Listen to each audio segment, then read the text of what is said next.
Hey, what's going on, y'all? It's Nathan, founder and owner of Freak Brothers Pizza.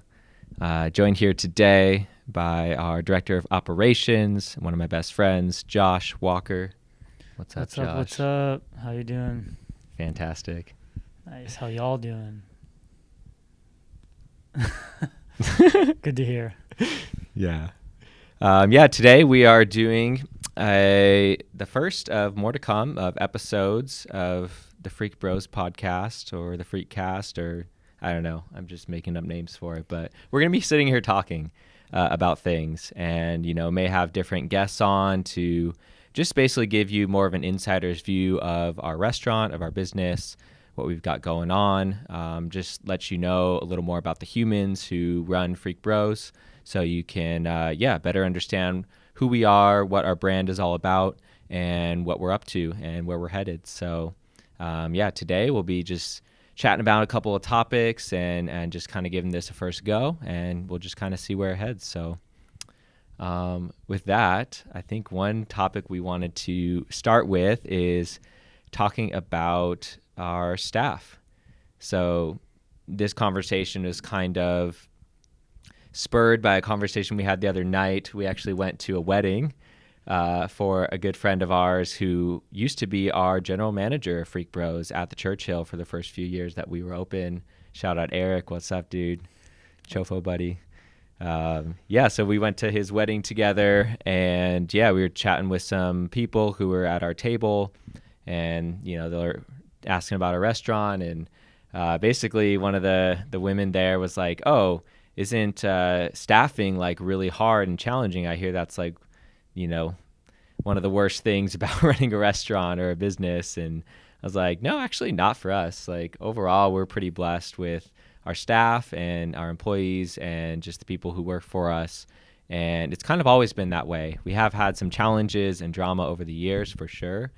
But I just wanted to maybe drop in first on, what is it that we're doing that's different that creates a different experience for us with our staff, where we generally have a great positive experience with them. Josh, you want to jump in and just share first thing that's coming to your mind? Yeah, I mean, I will say, she's not completely wrong. Staffing is always a challenge in certain ways, but I think what we're alluding to is not the way that most people might think. The biggest thing that definitely is difficult is balancing the proper number of staff with the needs of the restaurant and, making sure everyone gets their hours without overstaffing. But other than that, we have such a solid crew. I think one thing that I've seen in recent times that's kind of set the tone for our crew and the standards is the crew itself.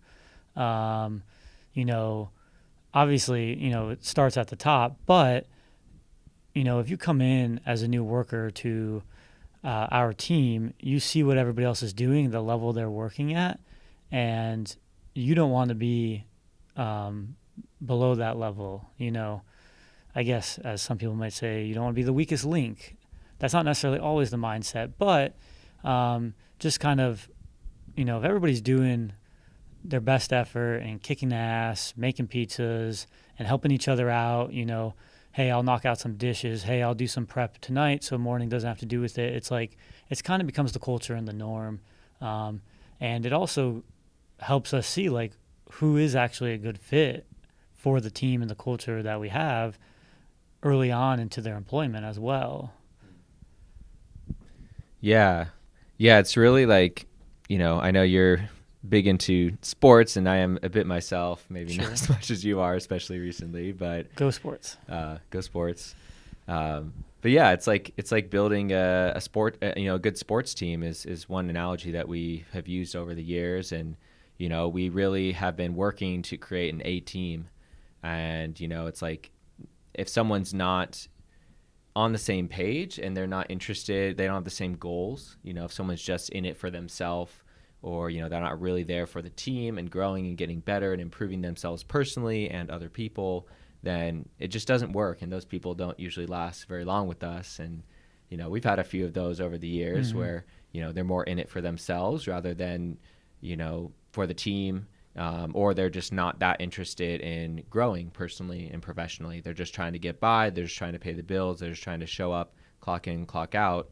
And, we've tried to create a culture where those kind of people we don't really even attract much anymore, but it still happens on occasion. I don't know, maybe you can speak a little more to just kind of with you have a lot more depth of experience with like coaching and creating teams, creating groups. You obviously have the Downtown Phoenix Run Club you've been doing for a few years, and you've also coached many different athletes, many runners over many years on different levels. I'm curious to hear a little more on what is kind of those essential elements of creating that culture where people do want to show up and work hard and support each other as good teammates. Yeah, I try to, regarding the run club, I do try to answer those questions often because people ask me that exact question, like, how did it become what it is? And I'm sure that's the same thing with, Freak Bros. How did this culture become what it is? And sometimes it's actually hard to answer that. It's kind of this long natural process, and it's not just like what I do, but what everybody else who's a part of it does, is what I've noticed. I definitely have learned to take some credit though, right? So I think creating that culture definitely starts with the person leading that charge. And, for me, for us, we do have like high expectations of ourselves and like to push ourselves and improve and get better. And I think that we wear that on our sleeves, right? With running and in the restaurant, like we do in both places. And I think kind of leading by example in those ways and showing that to everybody else who's coming along for the ride, they kind of see. And the people that are excited by that, they're like, I want to follow and join in on this, like they will. And the people who don't, won't. And from there, I think it snowballs. And then it's not just something you personally are doing. It's something that everybody's doing and is excited about. And sometimes people haven't done that in their life, actually. And so it actually is a bit of a learning curve or adjustment to like kind of get into having like higher expectations and goals for yourself to like perform at certain levels and to, on what you were just talking about, and to be working together with people on a team. A lot of people haven't been on a team. Like maybe they were in a lab group one semester. I don't, but like, was that really a good team? One person would do the whole lab report. Let's be honest, know? So it's like being on a team takes a bit of practice, and it's kind of learning how to, join in on the culture and help each other and support each other's goals, knowing that they will do the same in return. And as long as that action is continuing to happen and everybody kind of has that feeling from each other, I think that's where it builds. And then it becomes like this entity, like it's more than just a couple people. It's this whole entity that isn't just like, I see this person doing this, I see this person doing this. You see the entity doing it, and then at that point, people are aware. And if it's something that people kind of buy into, it'll grow and it'll continue to grow and like in volume or quality or however you want to put that. But I think, I have never thought about it exactly like that, but yeah, it's similar, both with Freak Pros and just, the Run Club. Yeah, that's super interesting. One thing I was just hearing in what you were sharing was there's kind of this interesting dynamic where there's these two things happening where one, as you talked about, like it's about the people, like each of the different individual humans on the team make up the culture, and are a part of that. But there's also kind of this second thing happening where there's just kind of the general culture, and there's just kind of this general like field or energy or like, something that's beyond any one particular person or even a specific group of people, where I feel like we've created a culture over time, over the last almost 10 years now, that, no matter who comes into the culture, there's kind of this thread of the culture and they're like entering into that field. And like each individual person can affect that field, but it's this thing that almost like each individual person has contributed to over the years and has like shaped the culture and added to the culture in some way, or sometimes even taken away from the culture. But that still was a refinement where we learned, okay, this person showing up with this kind of attitude or characteristic actually detracts from the culture that we actually want to create. Whereas this person showing up with this kind of attitude or characteristic contributes to the culture and enhances the culture and actually grows it and improves it and makes it better. And I think it's just so interesting to see how, you know, one thing I really pride about our business is that it's not just the top down saying, this is how it is, right. you know, and you just follow suit. Put on this uniform. These are the values that we came up with in some boardroom that you don't have any input to that. And not that there aren't some cool cultures that, you know, are created that way. You know, I think some cultures like, you know, one example that comes to mind is like Blaze Pizza, where it's like, you know, founders of Wetzel's Pretzels came together and they're like, oh, we want to create a pizza brand. And like, let's create like a cool, young, hip culture for like the kinds of people who are generally going to be working for us. And like, you know, it's cool. Like you walk in there and you kind of get that feel. And yeah, it's probably a pretty cool place for those people to work. I think what's different about our culture, though, is that it is more malleable and it evolves with the people who are in the business. And each person has something they get to contribute to the business that shapes things over time. And that kind of leads me to my next topic on this that's related to this that I think is interesting is feedback, which is, I think, part of the reason that our culture is more malleable is that we are open to feedback of all kinds, really, as long as it's, you know, coming from the right intention and the right place. And with, you know, we're open to feedback and we're open to growing and changing and evolving ourselves. We haven't just hit some level and we're like, all right, now just copy, paste, repeat again and try to open as many locations as possible. It's like, no, we want to keep growing and evolving the brand and the culture over time. It's like a living entity, you know, to use that word that you used earlier. It's like its own thing that grows over time, which I think is also another factor in like, how do you create great team members and how do you create a great culture? Well, I think it has to do with a culture of, you know, open feedback. And that has to start, as you first said, by example. You know, we have to be willing to, as like the people who have the most responsibility in the business, to be able to take that feedback.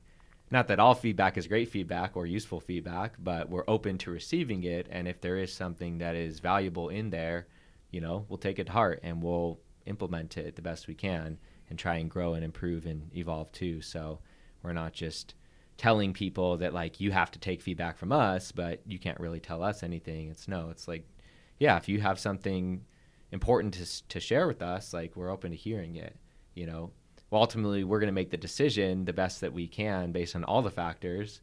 I actually just responded to one of our staff who asked us about a potential different way to handle putting on our vegan pesto on a pizza. And, you know, he had an idea. He presented it to me. I said, hey, like there's, you know, let me get back to you on this. And I got back to him and I said, hey, you know, here's a couple of positive things that I like about this idea and suggestion that we kind of agree with you on.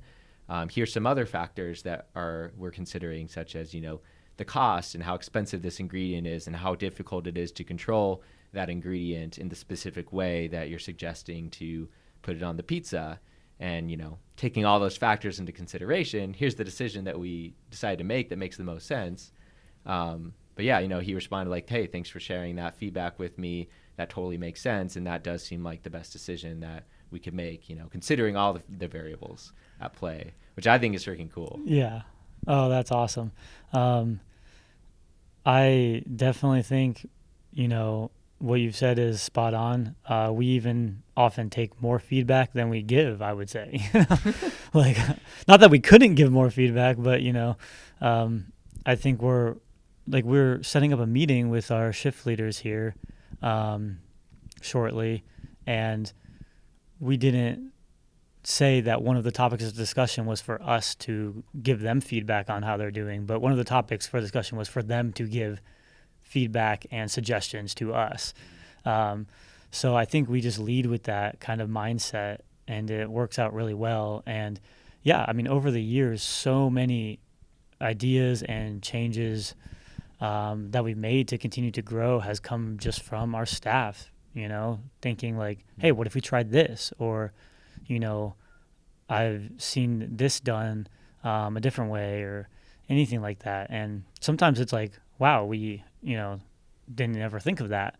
And then other times it's like, hey, here's what we've done and how we got here, and we've seen this as best. So let's, do this first. And then, after doing that for a certain amount of time, it's like, then we can try to implement something new if it seems like that there is a better way. And it's worked out super well in us, one, communicating back to our staff who, like, oftentimes do have different ideas or suggestions like you've just shared, but also it's worked well to incorporate them into the company's decisions and the growth of the company. And I think that brings us back to creating that culture, and like I don't have all the best ideas. I don't know everything. So it's like, We've had some pretty awful ideas over the years, actually. right. Yeah. I mean, and people do share some pretty awful ideas with us as well. That's so true. Also, they're not, yeah. But no, it's especially if you're doing a certain task, like, topping a pizza with a certain item, there's some workers who do that a lot more often than others. And if you're the one who's most regularly doing this, you might have the best insight. And we definitely take that to heart and want to hear, any suggestions. yeah, like even I'm reminded of this example recently of, I haven't really been, in the shop working shifts as much lately. And, we were having some issues with our new oven. We had a particular issue with our new oven that, most of the other people on the team had actually a lot better insight and experience on what was actually going on than I did. And they were able to share that feedback with me, with us. And, I was able to help come up with ideas that we could execute on to address the situation. We had like 3 different ways that we addressed the situation. And, hopefully we can get to a solution on that very soon. But it's like I didn't have the necessary data or insight to, one, know that that was the level of problem that it was becoming, because it seems like it kind of grew over time. I wasn't in there enough. I'm not on the ground as much these days. So I have to have a trust in my team who is telling me these things. And, then I can, take them seriously for their concern and look into it. And then we can try and come up with the best solution, which I think to kind of like simplify this whole, why do we generally have seemingly a much better experience with our staff than most other restaurants or business owners that I've talked to or come aware of? I think it's very simple. We treat people like human beings. We don't just treat them like a number. We don't just treat them like, an expense on the balance sheet, labor. It's like, I hate that word actually a lot. It's like, that's not the goal. The goal isn't to just simply extract as much as possible from these people to support my goals or the business's goals. It's really meant to be a more harmonious relationship where we are contributing to their lives and their growth just as much as they are ours personally and the businesses. It's supposed to be ideally a very symbiotic relationship where everybody is elevated through the experience. Everybody benefits through the experience. And I think that really comes about, being willing to put in that extra level of care and effort into all of our interactions, even in small ways. Even if there's small concerns that someone might have that, would be easy to brush off or just be like, that's not very important, and just kind of write it off or shut them down. I've learned over the years to be open to those things more than maybe even I used to be, because I realized that the small things are usually attached to bigger things. And if you don't take care in the small things, people feel like you don't actually care about them in the bigger ways too, which, I think that's been a really good part of my growth process, and like our growth process is even more so learning to value what other people have to share and what they find important and what their priorities are that makes them feel valued as a team member, and really trying to create the best experience we can for them while they're spending, 30 to 40 hours a week with us. That's not an insignificant amount of time every week or every day that they're dedicating to us. I want to make sure that not only are they investing in us, their time, their resources, their skillfulness, their energy, their attitude, but we're also doing the same for them, and that we're going the extra mile to care for them, because when we go the extra mile for them, in the moments that we need that or the business needs that, they're generally willing to do that for us too, which I think creates a lot less problems, a lot less employees who are, upset or resentful or, do things to create more problems in our lives. It's like, hey, they understand we're trying to minimize the amount of problems that them showing up to work with us happens to them. And likewise, I think they try to do the same for us, that they realize, oh, we're also human beings as well. And we also have, lives outside of work that, we want to devote to other things or other people too. So I think it really is this foundation of mutual respect that really comes from seeing them as human beings first and foremost. And yes, there are, balance sheets and costs of the business, and we do try to, maximize our revenue and minimize our expenses, but not at the expense of the things that matter most, which is, human beings and the experience that we're all having, because I think it always comes back around to bite you anyway. So, I think we just try to not do those things in the first place that would cause our staff to, create more problems in our lives. So yeah, I think that's kind of my simplification of, how we have come to the experience we have with our staff. That's generally a positive one, is we care about them as people. Yeah. I can't remember a time that someone's asked me, hey, I've had this come up. Can I, get off early, or, get this shift covered, or take this day off? And I don't remember ever saying too bad, or no. There's always a solution. The solution might not be ideal, but I think, I've always gone out of my way to make sure that, yeah, if they have something that's important to them, that they can do that. And, I'm not doing that for the purpose of getting them to, owe me one necessarily, but it just works that way. It's where the team is supporting the team supporting each other, because, sometimes that is at my expense, having to fill those gaps in. Sometimes it's at the team's expense as a whole. It's like, hey, we're just going to be shorthanded here, and it's going to be rough on everybody. And so people get that. They get that, other people sometimes, have to suffer somewhat because of their decisions. And in return, next time the team needs them, they're going to go above and beyond, and I see that on a regular basis. And, even now it's gotten to the point where, I am not always even having to be that problem solver. It seems like we have a core group of people who amongst themselves solve those problems. They work between each other and then just confirm with me for approval, kind of thing.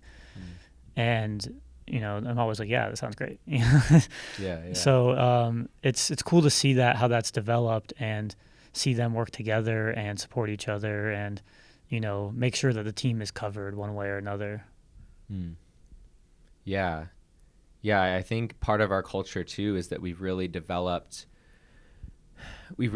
our people to be more critically thinking and more solution oriented, where they're not just coming to us to solve all their problems. It's like we've taught them a level of maturity that, hey, you actually have the power in yourself to solve a lot of these problems. And we want you to recognize that, not because we're trying to push all the problems or work onto them, but to give them really an opportunity to step up and actually take on more responsibility, because that right amount of weight that someone can choose to take on is actually a catalyst for their own growth and helps them to grow and mature. And, I think all the people who've come to work with us, not everyone's had, let's say the best upbringing in certain ways, or, we're all kind of deficient in certain ways. Maybe our parents or the people who raised us, were very positively influential in certain ways, but maybe they never taught us certain things that are important life skills to learn, like basic life skills to learn. And I think it's like a beautiful responsibility, but also opportunity that we have to be kind of that influential figure in their lives. I know some of the crew lovingly and jokingly calls you father, which is thanks Jacob for instilling that one. But yeah, I know it's kind of cool that I think a lot of our staff really do view us in that way, that like, hey, they see that we're imperfect human beings, but we're doing the best to be the most positively influential figures on their lives that we can be. You know, I know neither of us at this point have our own human children, but you know, in a way, it's kind of a cool opportunity that we get to take on a little bit of that role, a little bit of that like fatherly role of, you know, how can we support these, you know, young and evolving minds and hearts and people and help to guide them in a direction that is going to be positive and empowering for them, and help them to maybe learn or develop some of those skills more fully that maybe they didn't fully receive in their, you know, up to this point growing up years. So I think that's really cool. And I think that's part of the reason why we continue to experience more of what you just described, of people starting to learn how to like solve these problems on their own and just kind of running them by you. Is we don't see them as like stupid. We don't see them as dumb. We don't see them as, you know, incompetent or incapable. You know, we really see them as intelligent human beings who can figure this out. And maybe they just need a little bit of guidance. Maybe they were never properly taught how to think in a certain way or problem solve in a certain way. But, you know, I kind of get the sense that a lot of business owners look at their employees as like, oh, they don't get it. They're not smart. They don't care. They're not as invested in the business as I am. It's not their business, so they're never going to care. They're never going to want to put out that extra effort. They're never going to think in the way that I do to try and solve problems. And I think that's just a missed opportunity. I think that's just a, you know, kind of a poisonous mindset that I see a lot of business owners have, and a lot of, you know, just people who manage businesses have, is they really don't see or even give the opportunity for some of the people who work for them to be those smart, intelligent human beings that they could be if only they were viewed in that way and given the support to grow more into that. You know, especially, you know, kind of younger kids who, you know, a lot of the kids who work with us are, you know, still in their 20s or even less, you know, a few people who aren't even 20 yet, but, you know, are also, weirdly enough, some of the most mature humans that I interact with on a regular basis, because they're in this mindset, right? They've really learned to thrive in the culture that we've created, which has really further proven to me that age itself is not the deciding factor. We've also met people who are, you know, way up there in their years and who act more immaturely than our 18, 19-year-olds who are actually like really mature in how they show up in certain ways and are really solution finders and problem solvers and like, you know, connection cultivators. So I think it really is so fundamental. Like, what is your attitude? What is your mindset? And what are you committed to when you're showing up into some kind of space? Yeah, one of the things that you pointed out that I really resonate with is opportunity. And I mean, part of this is going back to the wedding we went to the other night, where a few of our past workers were at. But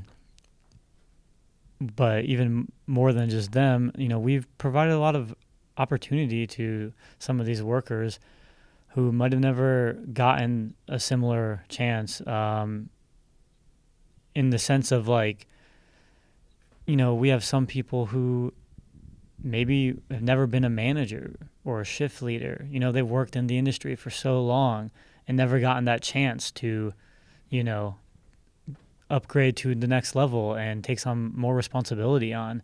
And I think we've had a lot of people work with us who most of our shift leaders were first-time shift leaders rather than doing it at somewhere else beforehand.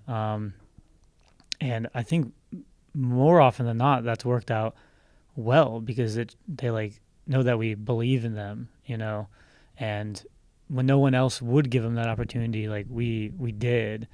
And so I think that goes a long way with, how they do progress and mature into that position.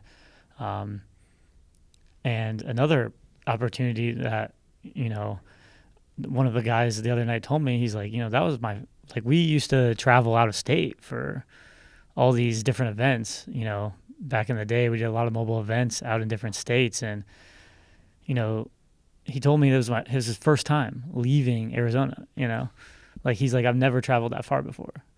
Um, and that's super cool that like we can take people to new experiences and new places and provide awesome opportunities. And even the events themselves, it's like some of these events no one's ever heard of or been to. They would never go to such a large, you know, event and experience all the things that are going on there.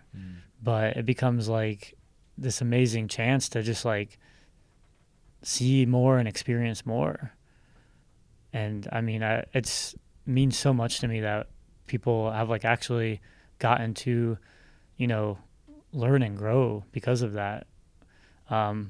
Whereas, for us, it was kind of just like, all right, another one. We're just another big event out of state, So, I mean, it really makes me feel good that people have gotten opportunity with us and whatever that means for them. Yeah. Yeah, I think that's like one of the biggest things that has always driven me in this business and kind of like helped me to get through a lot of the harder times is I knew how much of a positive impact and influence that, continuing to grow the business and keep it going was having and would have on other people. And I think it's really cool that we only continue to find more and more ways to try and create a positive impact on the people that we are able to interact with through the business. And, one of the more recent ones that I just started feeling a call to get involved more is serving some of the unhoused population in Phoenix. And I fortunately have been connected to a couple individuals recently who are associated with a couple local nonprofits that do already regularly serve these communities. And it's been really awesome to be invited into greater service in that way. And, I just think it's the more success that we have, the more resources that we have, the more opportunity we have to serve, we should. I just feel that like sense of responsibility and almost like duty in like a good way though. Like it feels right. It feels good. It doesn't feel like a burden. It feels like something that I want to do. And that is like it just feels like being a good steward of the resources and, power that we have with our growing influence. For me, something that me and Alan actually chatted about in our first In Fruition podcast was, as a business owner, like I've already made it. Like I'm good. I'm not making a ridiculous salary. Like I'm finally making a good salary. Okay. But I'm not making like six figures or multiple six figures or anything crazy like that. I have enough to pay my bills each month and put good, healthy food on my table. And, I was just talking right before this with you, like, getting at the final stages of hopefully being able to pay off the rest of my debt that I kind of accumulated over the last decade just to get this thing going because I couldn't really pay myself much the first 5 to 7 years of the business. So, yeah, hopefully in the next couple of years I can get that finished off, but I don't need to make a ton more money personally. At this point, I'd rather just have the business continue to grow in its capacity and capability and resources to be able to serve more people and to continue doing more cool things in the business. I'm not looking to maximize what I'm personally extracting as a business owner from the business. I'm happy that I can finally live a little more comfortably because it was very uncomfortable for a number of years. But, I almost wish there was more business owners who are in that mentality rather than, I got to be a multi-millionaire. I got to grow this thing to 100 locations in 5 years just so I can be wealthier myself. It's like, that's cool. But like, what are you, I feel like there's just so much more you could be doing, or so much different you could be doing. Not that I'm here to tell anyone how to like spend their money or use their resources. Hey, go crazy, like do what you want. I think different people have different goals, but for me personally, I'm at a point of just personal satisfaction with where I've gotten in the business and how it takes care of me. And now I get to like find more and more ways to support other people that maybe don't have it as well off as me, So I think that's just like a cool thing we get to do even with our employees as well, where it's like, I'm not so worried about, making sure that I'm taken care of, that I can actually find more and more ways we can take care of our staff. How can we help our staff to earn more money? How can we help our staff to get more promotions, more opportunities? How can we work towards, opening another location, not so that we can just take home more resources, but so we can actually make a bigger impact? How can we open another location that has actually a bigger impact on our whole community and not just our employees? How can we create a space that really is a space that doesn't exist, that can be an opportunity space for other small communities in Phoenix to be able to collaborate with us, be able to partner with us so we can help them to grow their missions? Another organization I've been a part of for about the last 9 or 10 months is called Hire Self Friendly. It's a local organization that has more of a focus on LGBTQ and BIPOC communities, but it also is open and inclusive to all humans. And they're having some really important conversations that they facilitate, as well as other yoga and wellness events and workshops and other ways that they're finding to really support people in underserved communities and do it in an authentic and an inclusive way. So it's like, that organization kind of just pops up in parks and other little small, businesses that they're able to host events and stuff. But it's like they still, even today, have sometimes a hard time finding enough spaces to do what they want to do to grow their mission. It's like, how cool would it be if, we could be a part of supporting an organization like that to have maybe a bigger platform and a more regular space to do really create important experiences for people and to have important conversations with people and serve people who don't normally have the same access to being served in the ways that a lot of other people do. How can we kind of help to meet those needs? I'd rather take any excess resources we're able to accumulate and invest them into creating more opportunities. To me, that's what fulfills me. That's what excites me. That's what makes me feel like I'm actually progressing and growing as a human, not putting more money in my bank account. It's like, I'm good. I'm successful now. Like, I'm not waiting to have $100,000 or $1 million in my bank account. I only want more resources if I can use those resources in a way to grow it. And I think that is one value I've tried to instill in our culture, and perhaps also why our staff understand that we're doing our best to treat them fairly and spread the resources the best that we can, and not just kind of extract as much as we can for the business just to pay out a bunch of investors or, make decisions to serve that, investors or something. It's like, we're trying to serve the people who actually run this business, And still to this day, I always have been and hopefully always will be in this mindset that, like, if I need to jump on the line and make a pizza, like, cool. If I need to take out the trash, wash the dishes, I actually love washing dishes and taking out the trash. But, I always want to be willing to do that. I never want to be just sitting off in some room making decisions that keep making it harder for our people on the ground, that this business wouldn't even exist without that. I will never forget that, and I'll always stay connected to that. Yeah, and we didn't have this conversation previous to this, but so it's interesting to hear, how aligned we might be thinking. I definitely don't think it's anyone's responsibility to act the ways that you're describing. Like any other business, I mean, like you've said, they can have their own goals and make their own choices. By no means do I think they should be kind of thinking the way we are. But yeah, I mean, that resonated so much with me because with the run club that I lead, and with Freak Bros, you know, my biggest thing is like, wow, I see how much people have been positively affected by this and how much it's changed their life. And I want to find ways to continue to open that up to more people. Like I want more people to have this opportunity, to have this chance to be a part of this community or work at a place like this, because like it's so. I mean, yeah, it's fulfilling. I mean, I guess it's selfish. I guess it's fulfilling to me, so it makes me feel good. But it's you know, with Freak Bros, that's kind of something I noticed super early on, and it wasn't just like the staff, right? It's the customers too.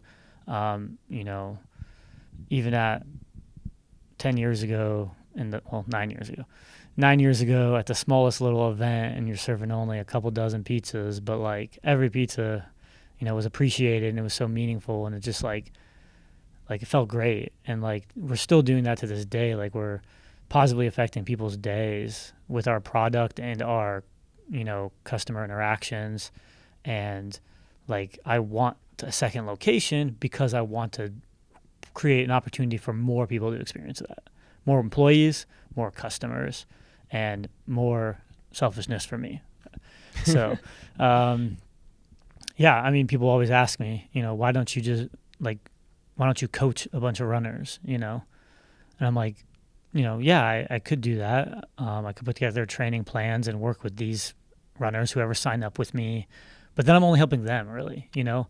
I'd rather use more of my time and energy to growing and creating more opportunity for more people. And so it's kind of, yeah, I mean, that's just how I'm living my life. And I'm glad that, you know, we're on the same page and feel similarly that way, and that we can work on that together and be a part of that together. Yeah, totally. I so glad you resonate. And I mean, I think that's, you know, probably a thread that has kept both of us connected and involved over the course of this almost decade now that we've been working together. And, you know, I know also is very, very aligned with, you know, in fruition and what I'm doing with Alan there. And, you know, it's funny because, you know, people don't understand what happens on the back end of a business or the early years of a business, where it's like, you know, to be transparent, it's like we haven't really made much money in that business yet. We've been going for a little over a year now, and we've actually put a little more in that we've actually taken out. But, you know, we have kind of taken the whole culture and the brand and in our product to the next level. We're creating more and more amazing experiences for people, for our staff, for our customers, you know, and we're able to, you know, at least support Alan on kind of his baseline of what he needs to live his life and support his family and all of that. So, you know, for me, again, we're already successful. Like we're already continuing to create more and more positive, amazing experiences for people. And sometimes that comes with some shorter term discomforts. It comes with having to make some sacrifices, which I know we've both made a lot of sacrifices over the years to keep this thing going and keep it alive. And I'm really grateful that each of us have been willing to do that. And maybe that's another similar lesson to, you know, people who are parents of kids. You know, I know that my parents had to make a lot of sacrifice in order to give us the life that they were able to give us growing up and give us the opportunities that they were able to give us. You know, not even they just took care of everything, but they give us the opportunity to grow. They give us the opportunity to pursue becoming who we are and discovering who we are, and, you know, them not being so tied to who that is, but them just wanting us to have the opportunity and not wanting to also just give it to us. You know, it's funny. I joke sometimes. It's like, oh yeah, I wish we could pay everybody $30 an hour to work for us, but I actually don't. You know, I actually wish to pay people, you know, the fair / generous amount that we are able to, in balance with all other factors, that also gives them a little bit of an edge to lean into. I think a little bit of discomfort is good. I think I almost took on so much discomfort it was like detrimental at times, but that's part of the risk and, you know, just learning experience of growing a business. And you know, so yeah, I think that really giving people an opportunity to like lean into that right edge of growth is actually like a beautiful thing. And you don't want to just give somebody everything all at once up front, because then, well, what's the incentive to keep growing? That's like someone who, again, people can choose what they want to do, but you just give your kid a ton of money and you pay for everything and you just kind of make an easy path for them in life. Well, they may not actually grow into the best version of themselves they could be, and might actually continue to run into a lot more challenges later down the line. So how can we like offer the people that we serve, that we're responsible for, to give them the right opportunities that will actually be in their highest interest of growth, to in the long run become the best person they can be, the most well-rounded, the most refined, the most mature that they can be, which I think is inviting them into a little bit of discomfort. It is inviting them into some growth and some things they're not, as familiar with, so that they have that opportunity to grow together. Yeah. I mean, go sports. They really did that for me. Yeah. But, I'd like to take this a little turn here. And I know we have this hot topic on the tips of our tongues that we want to talk about. Yelp. Oh, dude. Yes. Yelp reviews. Always a good time. Oh, man. Yeah, Yelp. You want me to jump in? Or? Let's hear it. All right. Yelp. So we have an interesting relationship with Yelp. I will say up front, overall, I appreciate Yelp. I appreciate, just in general, any platforms that give an opportunity for customers, for consumers to give their honest feedback about things, positive or negative. I think overall, it's a great thing, because if we didn't have that, it's like, well, on one perspective, businesses could just do whatever they want, and people wouldn't know whether or not you're a trustworthy business. They wouldn't know whether or not you create a good experience. They wouldn't know if you actually care about people or following through on your promises. So I think in that regard, it's great for creating accountability for businesses that, if you consistently are creating bad experiences, people are probably going to know, because there's an opportunity for people to share. Now, I think that on the flip side of that, it can be almost to the extreme of being unfair towards businesses, especially small businesses that maybe don't have as much staying power as a brand yet, where, you have a few customers who have these bad experiences that may not even be the fault of the business. It may just be the customer having a weird interpretation of something, or just have a bone to pick, or, just having a bad day and they take it out on this business. People might read that and be dissuaded from giving them an opportunity, giving them a try. And I think that over the years, we've notoriously probably had some of the worst reviews on Yelp. So it is what it is. But I think one thing I want to speak to that is, it's great when we get positive reviews, and that always is something we consistently want, because it gives us that feedback that we are actually delivering on the experiences that we intend to. And that is most of our reviews. Most of our reviews are 5-star reviews, and that's great. And, I'm appreciative of that. And every once in a while, we do get a bad review, which, could be a 3-star review, could be 2 or 1-star review. But the funny thing is that if we really messed up, like, we want to know that, actually. Right. And there are some people who've left us those reviews. We wish they would have just messaged us or talked to us in the moment. That's the best thing you can do, because we can resolve it for you right then, and we can create a solution. So we don't ever intend for someone to have a bad experience. It's never our intention. We're not out to create bad experiences for people. And I think it's so funny that, like, how some people write these negative reviews almost assume that we were out to do that. They, like, assume this negative Take intent. it personally. They take it personally. They make assumptions. And most of the time, it's just not true.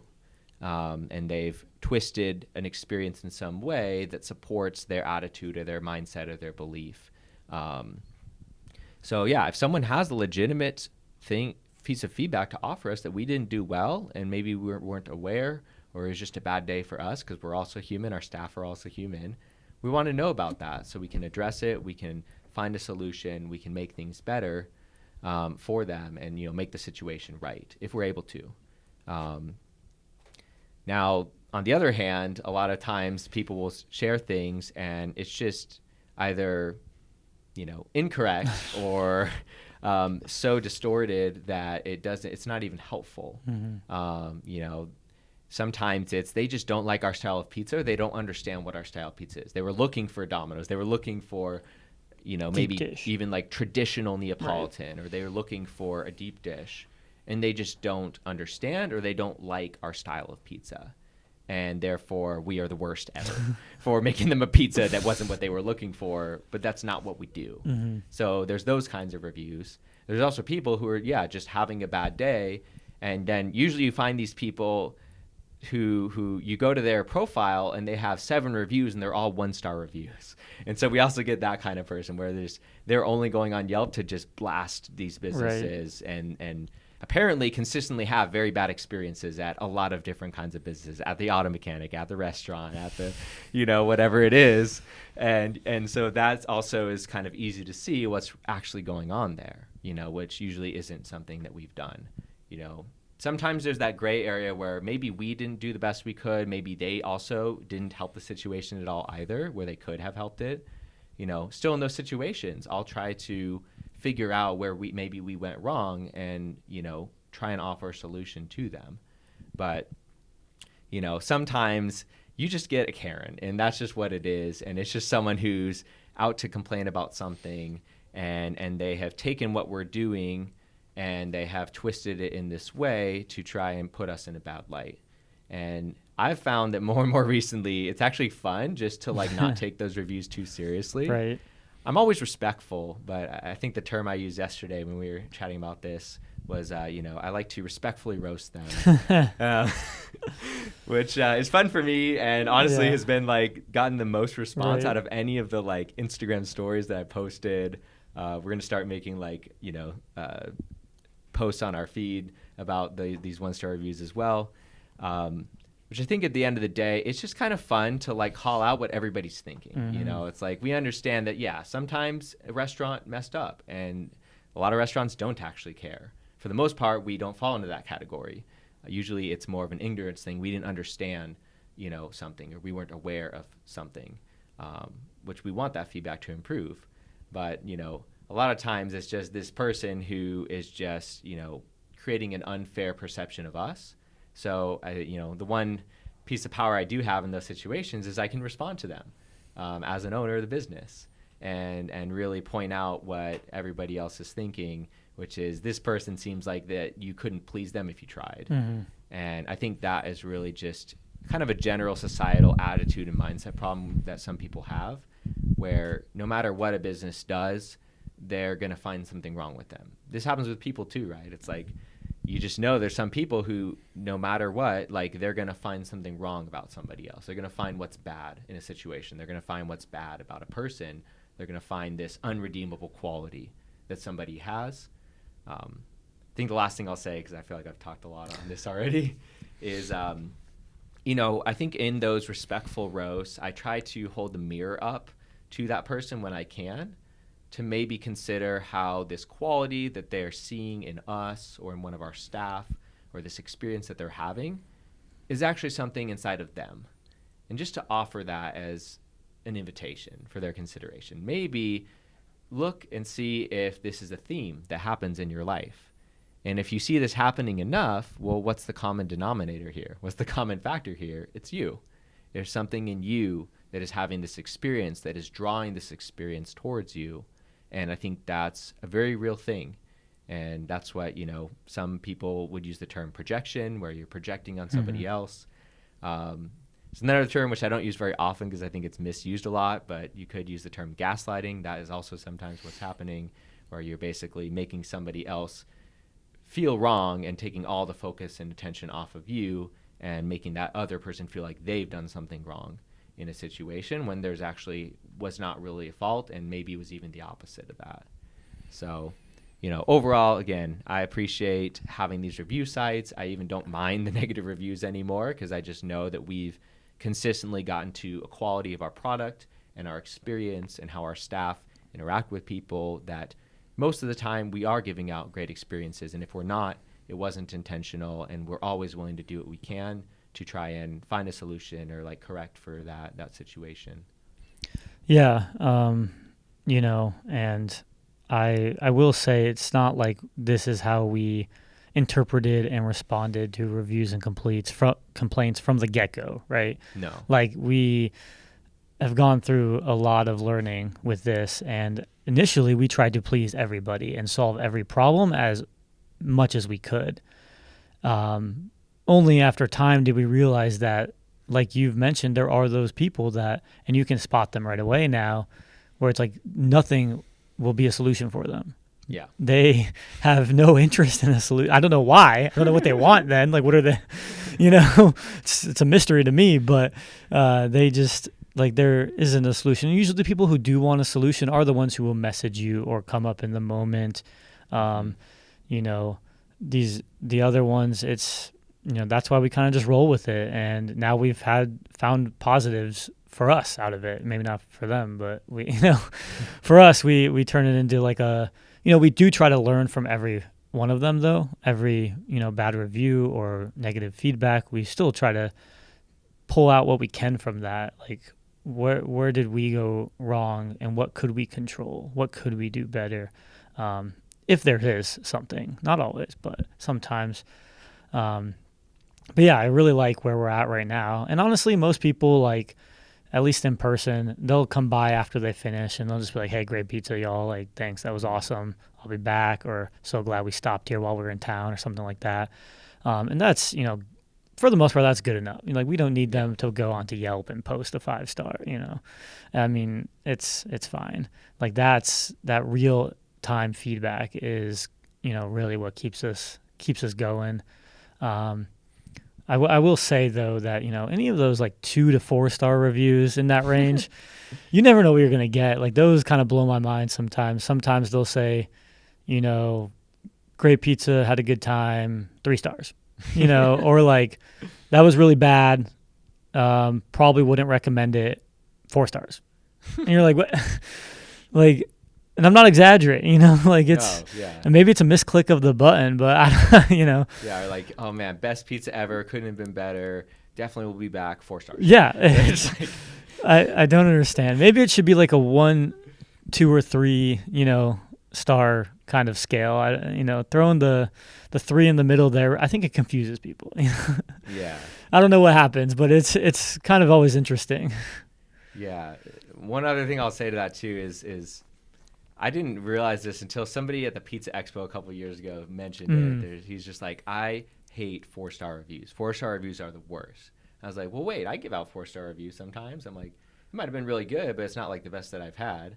But it made me realize, like, he's like, basically, once you're over 4 stars, and if you're any half decent business, hopefully you should be, 4 stars actually brings down your average. It brings down your rating. Like, if you actually had a great experience there, just give them 5 stars. Like, that's actually going to be an appreciation for the business rather than a detriment to them, in terms of like numbers and, that system of rating, which, hey, at the end of the day, people can rate it however they want. They're going to interpret what the stars mean, whatever they want.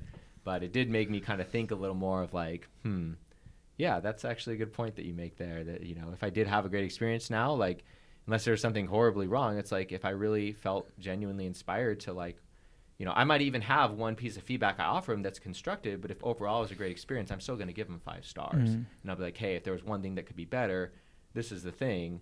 But I'm not going to dock them a star and be like, oh, you're not living up to my expectations. Because there's like a little bit of that like entitlement energy there where it's just like, oh, you have such high standards that you can't. I only give out 5 stars in a very, very rare case. It's like, can't we just support each other? Can't we just like be like, hey, you're awesome, and like, yeah, there's always little ways you can improve, but like, thanks for being an awesome business, and like, I appreciate you. Yeah, I've definitely, being on the other end of the spectrum, have definitely come to learn that 5 stars isn't like the tippy top, right? It's not the best of the best in the world is a 5-star, and everything else isn't. It's like, did you have a good experience? Was the food good? Would you be back, kind of thing?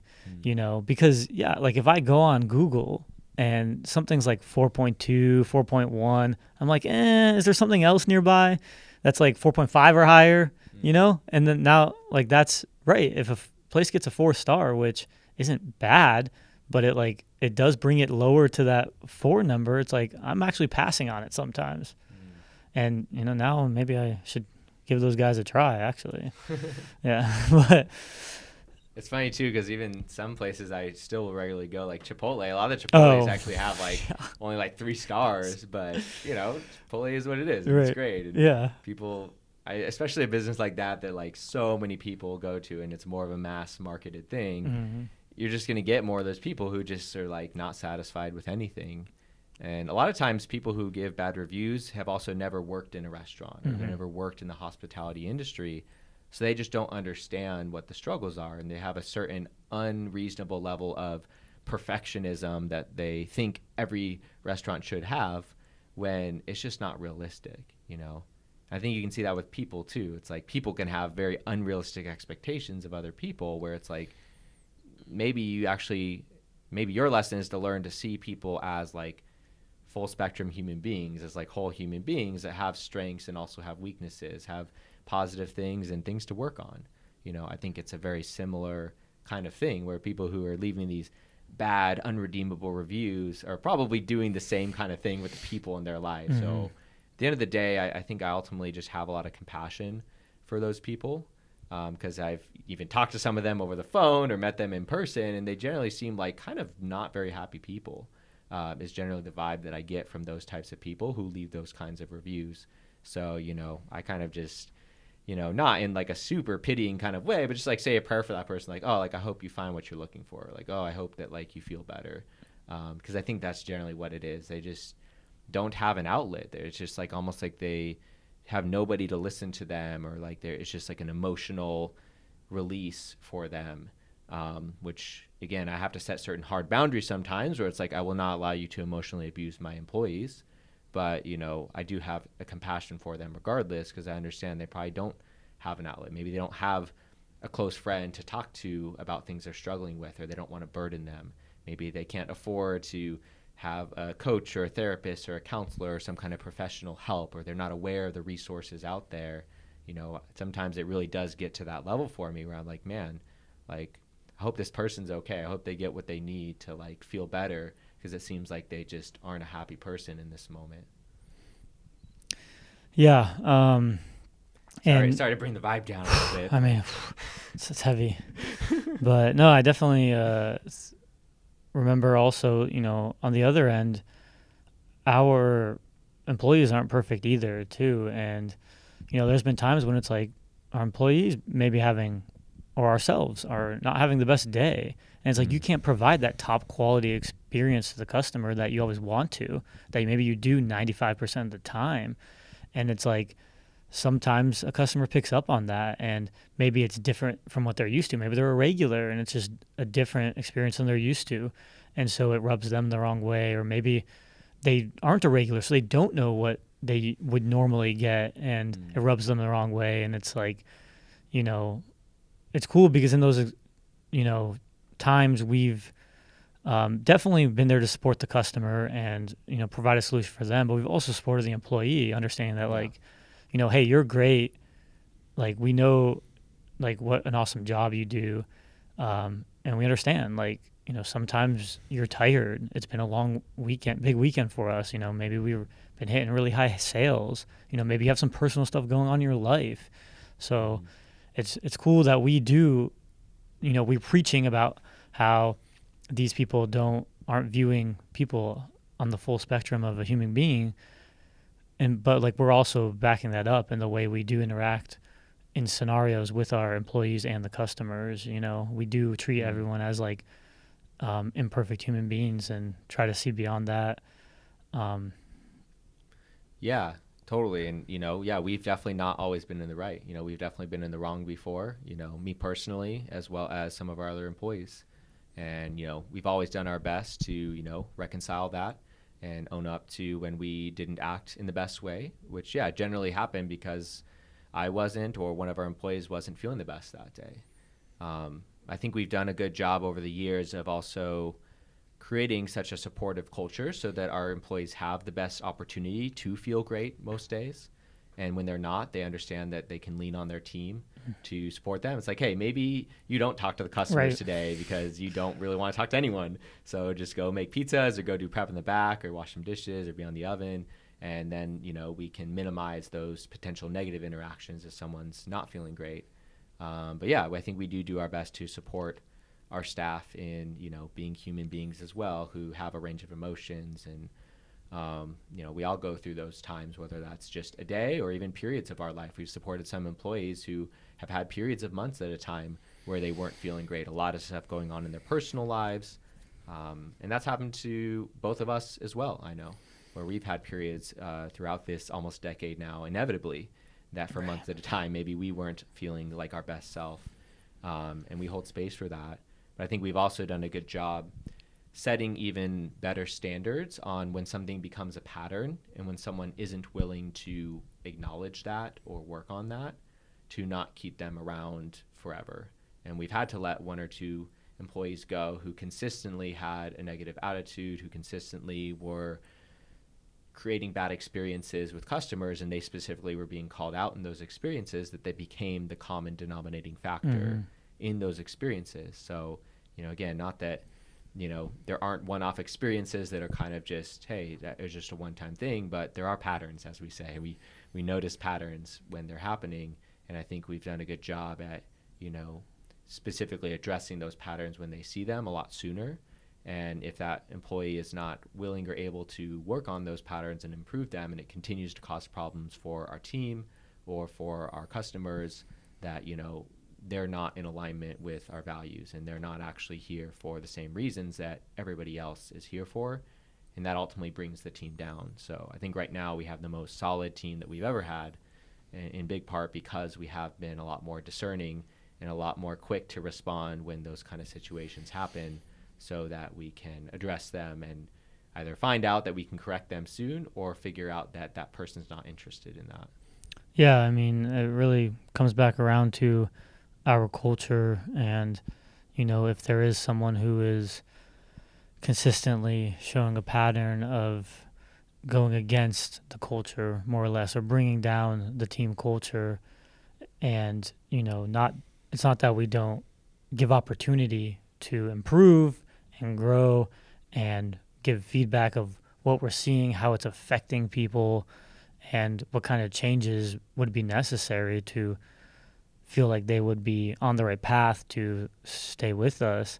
It's like we do all that, but if there's just we can't let this thing that we've built and the teamwork and support environment that we have get, broken down by someone who isn't on the same page and doesn't want to be a part of that.